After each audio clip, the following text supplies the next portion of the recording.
இன்னைக்கு நம்ம பார்க்க போகிறது பச்சை கொத்தமல்லி பொடி.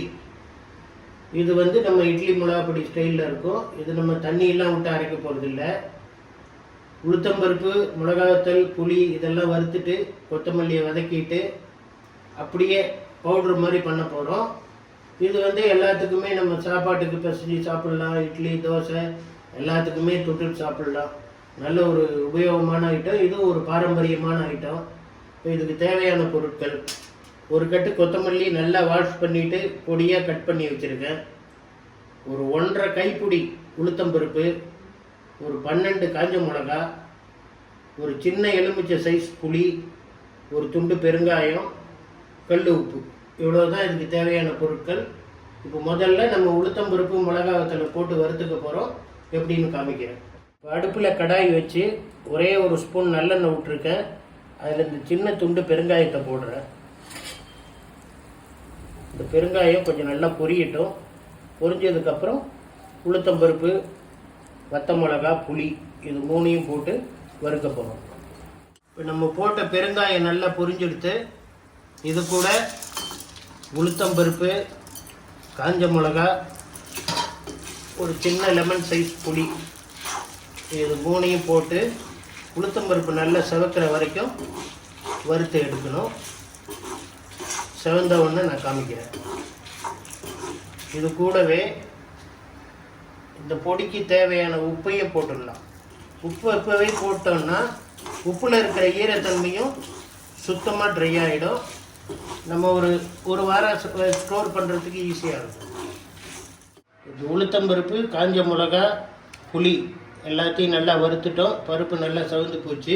இப்போ நம்ம அதே கடாயில் இன்னும் ஒரு ஸ்பூன் நல்லெண்ணெய் விட்டுருக்கேன். அதில் இந்த கொத்தமல்லியை போட்டு ஓரளவுக்கு வதக்கிக்கலாம். கொத்தமல்லி நல்லா சுருங்கி பாதி ஆகிடும். அது வரைக்கும் வதக்கி எடுத்துட்டு அதுக்கப்புறம் மிக்சியில் எப்படி அரைக்கணுங்கிறத சொல்கிறேன்.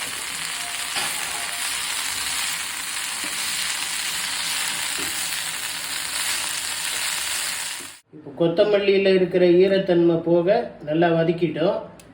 இதுக்கப்புறம் நம்ம வறுத்து வச்ச அந்த உளுத்தம்பருப்பு, காஞ்ச மிளகா அதை மிக்சி ஜாரில் போட்டு ஒரு சுற்றிட்டு அதுக்கப்புறம் இந்த கொத்தமல்லியை போட்டு ஒரு சுற்றி எடுத்துட்டு, ரொம்ப நைஸாக அரைக்கூடாது, தண்ணி விடக்கூடாது. முக்கியமாக தண்ணி விடாமல் கொஞ்சம் குறைப்பாக அரைச்சி எடுத்து வச்சுக்கிட்டா சாதத்தில் போட்டு சாப்பிட்லாம். இட்லி, தோசை, டிஃபன் ஐட்டம் எல்லாத்துக்குமே இதை போட்டுட்டு இந்த பொடியை போட்டு ஒரு ஸ்பூன் நல்லெண்ணெய் விட்டு கலந்து சாப்பிட்டா அவ்வளவு அருமையாக இருக்கும். எல்லாத்துக்குமே இது செட் ஆகும். இது ஒரு 15 நாள் ஸ்டோர் பண்ணியும் வச்சுக்கலாம். ஃப்ரிட்ஜில் வச்சுட்டா ஒரு 15 நாள் ஸ்டோர் பண்ணி வச்சுக்கலாம். இப்போ நம்ம வறுத்து வச்ச உளுத்தம்பருப்பு, வத்த மிளகா, உப்பு, புளி இதை முதல்ல ஜாரில் போட்டு குறைன்னு அரைச்சிட்டு அதுக்கப்புறம் நம்ம வதக்கின கொத்தமல்லி அது கூட போட்டு அப்படியே கொத்தும் குறையுமா, நைஸாக இல்லாமல் கொத்தும் குறையுமா அரைச்சிட்டோம். இப்போ இதுதான் ஃபைனல் ப்ராடக்ட்டு. இதை நீங்கள் சுடு சாதத்தில் 2 ஸ்பூன் போட்டு பிசைஞ்சு சாப்பிட்லாம்.